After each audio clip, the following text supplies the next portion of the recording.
dois dire qu'avant de faire cette vidéo, je commençais à avoir des doutes, je me disais oh là là, ça fait longtemps que j'ai pas lu un livre que j'ai vraiment aimé. Alors du coup je me suis dit que j'allais vous demander, vous, quels avaient été les livres que vous avez le plus impacté cette année.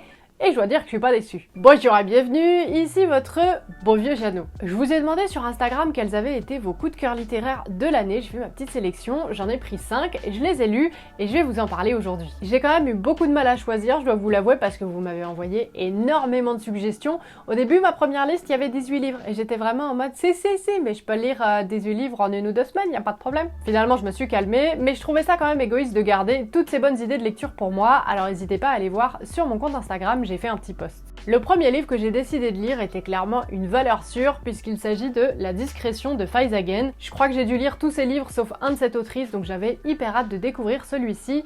Et dans ce livre, on va découvrir l'histoire de Yamina. Elle est née en 1949 en Algérie et au moment où le livre commence, elle a 70 ans et elle vit à Aubervilliers en Seine-Saint-Denis. C'est une femme qui est discrète, elle veut pas faire de vagues, alors dans son quotidien, elle va ignorer toutes les agressions qu'elle subit parce qu'en fait pour elle, c'est sa manière de résister. On va découvrir sa vie d'enfant dans un village berbère jusqu'à la guerre d'indépendance en Algérie, puis elle va nous parler de l'exil. Elle va aussi nous parler de ses enfants qui sont nés sur le sol français et ils vont même prendre la parole et on va avoir différentes perspectives sous forme de tranches de vie. Et dans ce livre, on va donc découvrir comment vit cette famille d'immigrés algériens en France et tout ce que ça inclut, notamment le choc des générations. Il y a un moment par exemple où Yamina, elle va avoir une discussion avec sa fille et elle va lui dire tu sais, il faut pas qu'on fasse trop de bruit, en France on est comme des invités. Et sa fille, elle va s'énerver, elle va lui dire mais maman, on est français en fait. Sauf que que ce soit ici ou en Algérie, ils ont du mal à se sentir vraiment chez eux. Et dans ce livre, on nous montre très bien comment ces enfants ils portent vachement le poids de cette génération et aussi comment ils culpabilisent sur certaines choses. À un moment, l'une des filles de Yamina va vouloir aller voir une psychologue, mais elle va avoir beaucoup de mal à passer ce cap et à se l'autoriser parce qu'elle va se dire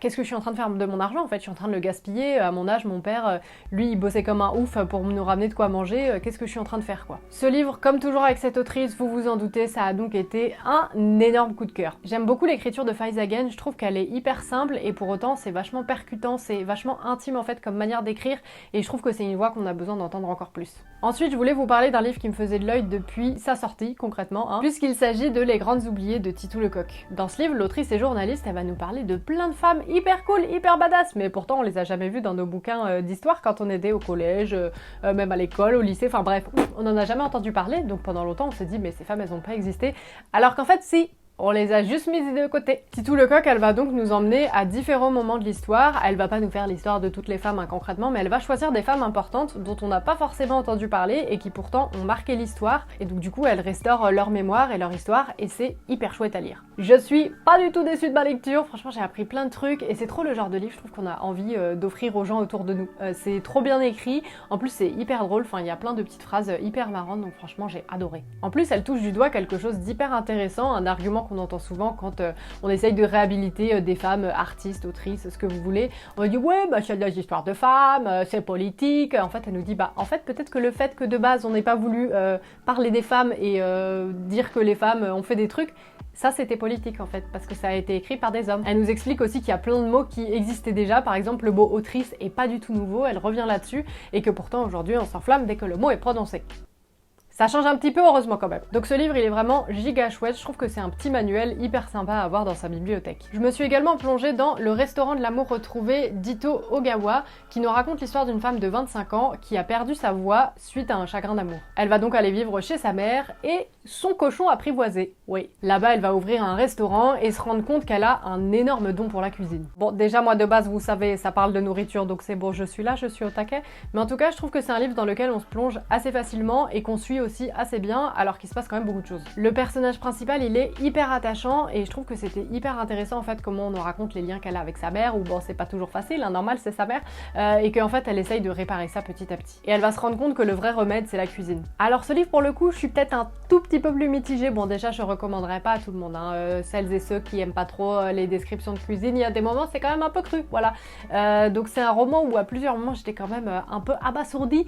Mais c'est touchant et c'est assez beau. Vous avez vu, je balance un peu des indices ou quoi, si jamais vous l'avez lu, vous voyez de quoi je parle, mais sinon voilà, je vous en dis pas trop. Ça a ce côté assez fable, du coup un peu sage, donc finalement on se plonge dedans assez facilement. J'ai aussi lu le roman graphique Tant pis pour l'amour de Sophie Lambda, que j'avais repéré il y a très longtemps maintenant. Enfin très longtemps, il y a 2-3 ans quoi. L'autrice va nous raconter son histoire d'amour avec Marcus, comment au début, vraiment c'est le love quoi, il file le parfait amour, tout se passe bien, jusqu'à ce qu'en fait Marcus il monte sa vraie nature. Et là c'est un peu moins Jojo. Il se met à la cuisine plein de trucs, il lui hurle dessus, dessus et il lui dit qu'il va se foutre en l'air et que ce sera de sa faute. Et puis ce cher Marcus, il a l'argument imparable, il lui dit non mais tu sais, mes ex, c'est des tarés. Vraiment, si quelqu'un vous dit ça, fuyez, c'est pas bon signe du tout.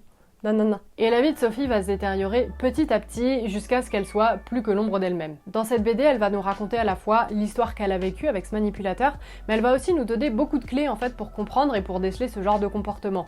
Ou même elle, en fait, elle nous explique un truc qui arrive très souvent quand on se retrouve avec ce genre de personnes, on finit par se dire non mais ça se trouve il a raison, c'est moi qui suis complètement tarée, c'est moi qui imagine des choses, c'est à moi de me faire soigner. Alors que pas du tout, le mec c'est juste une vieille raclure de bidet. Et c'est ça que j'ai vraiment adoré dans la BD, c'est qu'en fait elle nous raconte tout le moment où elle comprend pas vraiment ce qui se passe, mais aussi le moment où elle le quitte, où elle commence à se reconstruire, à chercher la vérité, à voir aussi une psychologue. Et donc en fait elle va nous donner un peu tous ces éléments dans la BD de manière très pédagogique, ce qui peut aussi nous aider à mieux comprendre comment ça peut se mettre en place et comment on peut en fait rencontrer des gens manipulateurs sans trop s'en rendre compte au début. Donc une fois de plus ma team Jeannot, vous avez vraiment beaucoup de goût, mais en dehors de ça, je pense que c'est vraiment une BD qui peut aider beaucoup de monde et je pense que ça a déjà été le cas d'ailleurs. Et pour finir, le dernier de vos coups de cœur que j'ai lu, c'est Délivrance de Toni Morrison.